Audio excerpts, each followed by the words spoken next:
राम जय। नमस्कार, स्वागत है आप सभी का एक बार फिर से अपने ही परिवार हनुमान सेवा परिवार में।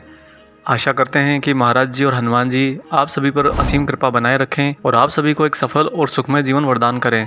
दोस्तों, परम पूज्य बाबा नीम करौली महाराज जी अगर कभी किसी भक्त पर गुस्सा भी कर लें या उसे झिड़क दें, थोड़ा डांट दें, तो इसमें भी उनका बहुत बड़ा वरदान छिपा होता है। और एक सच्चे संत महात्मा कृपालु या ईश्वर स्वरूप की यही खासियत होती है। वो कभी किसी भक्त का न अहित सोचते हैं, न चाहते हैं और ना ही होने देते हैं। कई बार तो ऐसा भी देखा जाता है कि जो कुछ आपके भाग्य में लिखा हो उसको भी वो पलटकर बदल देते हैं।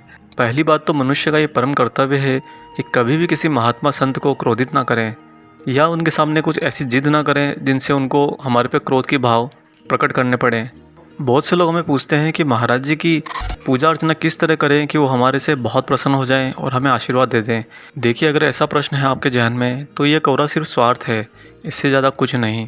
और जहाँ स्वार्थ होता है वहीं पर अहंकार का बीज उगता है। फिर आप एक अहंकार के वृक्ष के तले कैसे कामना कर सकते हैं कि आपको गुरु, आपके ईश्वर अपेक्षा से ज़्यादा आपको देंगे। वो तभी देते हैं जब आप इस अहंकार के बीज को त्याग देते हो और उनके सामने पूर्ण समर्पण रखते हो। जिस किसी को आप अपना गुरु बनाओ, अपना ईश्वर मानो, अपने हृदय में बसाओ, उसे खुद को पूर्ण रूप से समर्पित कर दो। आपको कई बार ऐसा लगेगा कि जीवन में कठिनाइयाँ हैं या जीवन में कुछ चीज़ें बिगड़ रही हैं, लेकिन आपको ये यकीन करना होगा कि वास्तविकता उससे भी ज़्यादा खराब होती। अगर आपके गुरु, आपके ईश्वर बीच में नहीं आते तो आपको जो कष्ट मिल रहे हैं ये सिर्फ कष्ट नहीं होते, ये बहुत बड़े महाकष्ट होते। अतः जीवन में जो कुछ भी आपको अपने गुरु और अपने ईश्वर के तले मिलता है उसे सहृदय समर्पित होकर स्वीकार कीजिए, क्योंकि इसी से भक्ति का भाव उत्पन्न होता है और भाव ही आपके गुरु और ईश्वर को प्रिय होता है। उसके बाद तो वो जब चाहें, जब उनकी इच्छा हो, आपको कोई ना कोई वरदान आविष्कार अवश्य प्रदान करते हैं। आज आपको एक ऐसी अद्भुत घटना सुनाएंगे जहाँ पर भक्त ने कभी सपने में नहीं सोचा था, बाबा ने जब उस पर क्रोधित होकर उसे वरदान दे दिया तो वह वरदान भी प्रकृति ने सत्य में बदल दिया। इससे पहले हम आगे बढ़ें, आप सभी से एक छोटी सी गुजारिश है, अगर वीडियो आपको अच्छा लगता है तो वीडियो को लाइक ज़रूर कीजिएगा और इसे अपने सभी चिर परिचित लोगों में शेयर कीजिएगा, साझा कीजिएगा, ताकि सभी तक महाराज जी का कथा प्रसाद पहुँचे। और जो लोग चैनल पर नए हैं, प्रथम बार वीडियो देख रहे हैं, आप सभी आपके इस परिवार को सब्सक्राइब कर लीजिए और साथ में बेल आइकन को ऑन कर लीजिएगा ताकि आने वाले सभी नए वीडियो आप तक सर्वप्रथम पहुँचें। आइए अब ले चलते हैं आपको इस अद्भुत घटनाक्रम पर। दोस्तों, ये घटना कैची धाम की है और उस समय की जब महाराज जी सशरीर वहाँ पर लीलाएं करते थे। एक समय की बात है, एक छात्रा थी, पढ़ाई लिखाई में वह बहुत ही औसत थी, परंतु उसे फोटोग्राफी का बहुत शौक था। अर्थात उसकी मानसिकता बड़ी ही क्रियात्मक थी और उसे प्रकृति की संरचनाओं को जानने में बड़ा ही आनंद मिलता था। इसीलिए उसने फोटोग्राफी को अपना शौक बनाया था। वह बाबा के आश्रम कैची धाम गई थी।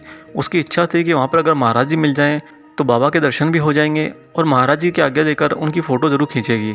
तत्पश्चात वह छात्रा बस पकड़कर कैंची धाम आई। वहां आकर उसने सर्वप्रथम देवी देवताओं के दर्शन किए। फिर वहीं टहलते एक भक्त से महाराज जी के बारे में पूछा। उस भक्त ने बताया कि बाबा अपने ही कमरे में हैं। जब वह छात्रा महाराज जी से मिलने उनके कमरे की तरफ गई तो उसने पाया कि कमरा अंदर से बंद है। वह बड़ी पसोपेश में फंस गई कि क्या करे, यहाँ से लौट जाए या इंतज़ार करे। कुछ ही देर बाद में एक पास से निकलते भक्त ने सलाह दी कि तो महाराज जी के कमरे के दरवाजे के पास ही मंडराती रहो, महाराज जी कभी न कभी दरवाज़ा खोलकर जब बाहर आएंगे तब तुम्हें दर्शन अवश्य हो जाएंगे। वह छात्रा उस भक्त के कहने पर सहमत हो गई और बाबा के कमरे के बाहर ही एक तरफ बैठ गई। ऐसा करते करते उसे आधा घंटा बीत गया। तत्पश्चात वो खड़ी होकर यहाँ वहाँ चहलकदमी करती और फिर से आकर महाराज जी के कमरे के दरवाजे के आसपास ही चक्कर काटती रहती। अंततः 1 घंटे बाद बाबा ने दरवाज़ा खोला और बाबा कमरे से बाहर आए बिना ही अंदर से बोले कि तू चली जा यहाँ से, क्यों यहाँ वहाँ अपना समय बर्बाद कर रही है। तब उस छात्रा ने बड़े ही हठपूर्वक कहा कि नहीं बाबा, मैं नहीं जाऊँगी यहाँ से। बाबा थोड़ा झुंझला गए और बोले, अरे तू तो बहुत ज़िद्दी औरत है, तू चाहती क्या है आखिर हमसे। उस छात्रा ने बड़े ही शांत भाव से उत्तर दिया कि बाबा, मैं आपका चित्र खींचना चाहती हूँ। तब महाराज जी बोले कि ठीक है, जल्दी से फ़ोटो खींच ले और चली जा यहाँ से। तब उस छात्रा ने पाया कि बाबा कमरे के अंदर हैं और कमरा अंदर से थोड़ा अंधकार में है। अतः वो बोली कि बाबा, आपको इसके लिए बाहर आना होगा, कमरे में बहुत अंधेरा है, मेरी फ़ोटो सही नहीं आएगी। वह बाबा से कमरे के बाहर प्रकाश में आने का आग्रह करती रही। तब महाराज जी बोले, तू तो बड़ी ही ज़िद्दी है, तू डॉक्टर बनना चाहती है क्या। वह छात्रा थोड़ी हंसी और बोली कि महाराज जी, मैं तो सपने में भी डॉक्टर नहीं बन सकती, क्योंकि मैं बहुत ही मध्यम श्रेणी की छात्रा हूँ और साथ ही मेरा परिवार बहुत ही गरीब है। ना तो मेरे ज़्यादा अंक आते हैं और ना ही मेरे परिवार की इतनी क्षमता है कि वह मुझे मेडिकल की पढ़ाई करा सकें। उसके कहने के बाद महाराज जी कमरे से बाहर आ गए और पता नहीं क्यों दया सागर की कृपा छलक पड़ी। बाबा ने उस छात्रा के सिर पर हाथ रखा और कुछ मंत्र बुदबुदाए। दोस्तों, वो छात्रा महाराज जी का आशीर्वाद लेकर और उनकी फ़ोटो खींचकर वापस चली गई। इस घटना के कुछ ही दिनों बाद अचानक एक सहेली के सुझाव पर उसने मेडिकल कॉलेज में प्रवेश के लिए फार्म भर दिया और ये बाबा का ही दिव्य आशीर्वाद था कि उस छात्रा को मेडिकल कॉलेज में प्रवेश मिल गया। और सिर्फ प्रवेश ही नहीं मिला, आगे जाकर उसने विशेष श्रेणी से अंक भी प्राप्त किए और कालांतर में वही छात्रा आगे जाकर डॉक्टर श्रीमती पीके के नाम से बहुत मशहूर हुई। उनके कैमरे से निकला बाबा का चित्र आज भी उनके पास सुरक्षित रखा हुआ है। डॉक्टर श्रीमती पीके कहती हैं कि ये सब बाबा की कृपा है और बाबा महाराज सब कुछ पहले से जानते हैं। हम अपने जीवन में कुछ रास्ते बनाने के लिए जूझते रहते हैं और संघर्ष करते रहते हैं, लेकिन विधाता और परम पूज्य बाबा नीमकरोली महाराज जी जैसे दिव्य पुरुष हमें उस वास्तविकता की ओर ही अग्रसर करते हैं जो हमारे लिए लिखा होता है। और साथ ही वह यह भी कहते हैं कि हो सकता है उनके जीवन में डॉक्टर बनना ना लिखा हो और महाराज जी के उस विशेष आशीर्वाद जब उन्होंने उसके सिर पर हाथ रखकर कुछ मंत्र बुदबुदाए थे, हो सकता है उसी की ये विशेष कृपा हो।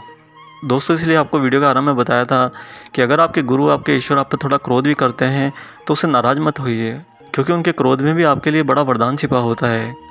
आशा करते हैं आज का ये विशेष अंक आपको पसंद आया होगा। वीडियो अगर अच्छा लगा है तो वीडियो को जाते जाते लाइक ज़रूर कीजिएगा और जो लोग चैनल पर नए हैं चैनल को सब्सक्राइब कर लीजिएगा। मिलते हैं जल्दी एक और ऐसे ही खूबसूरत दूसरे अंक के साथ। तब तक अपना और अपने माता पिता का बहुत अच्छे से ख्याल रखिएगा और राम जी का गुणगान करते हुए प्रभु श्री हनुमान जी और महाराज जी की निस्वार्थ होकर सेवा करते रहिए। जय सिया राम।